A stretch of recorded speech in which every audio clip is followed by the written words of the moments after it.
ما isweydiisay maxaa Chinese ka reebay World Cup-ka hatta World Cup-ka eegto sanad walba waxa soo baxay 48 kooxood iyadoo World Cup-ka aad ku arkayso wadana yar yar oo dhaqaalahaan hooseeya sidoo kale dad ahaan hooseeya dhul ahaan hooseeya laakiin sanadaba kuma jiro Chinese-ku hatta sports-ka eegto haddaba Chinese-ku ku fiican yihiin marka laga yimaado kubadda Chinese-ku waa dadkii ugu horeeyay kubadda ciyaaraysa waxa la sheegay 2000 sano ka hor in ay Chinese-ku cidii ugu horeysay kubadda ciyaaray sida taariikhaha qaarkood qorayo haddaba Chinese-ku waa waddanka labaad ee ugu dadka badan leh waddanka labaad ee sidoo kale ugu dhaqaalaha badan leh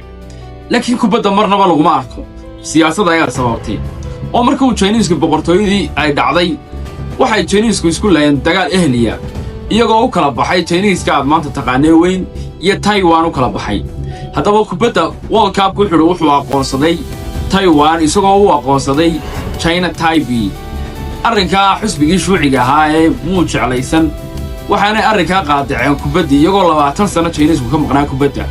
laakiin markuu yimid hogaamiyihii Chinese-ka casriyeeyay ee maanta gaarsiiyay Chinese-ku inuu adduunyada la macaamilo gaarsiiyay ee Deng Xiaoping markuu yimid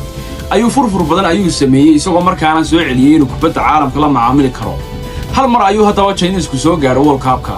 uu soo dhawaaday waxaana ahayd 2002 markuu stage-ka isku group ay noqdeen Brazil Turkiga iyo Costa Rica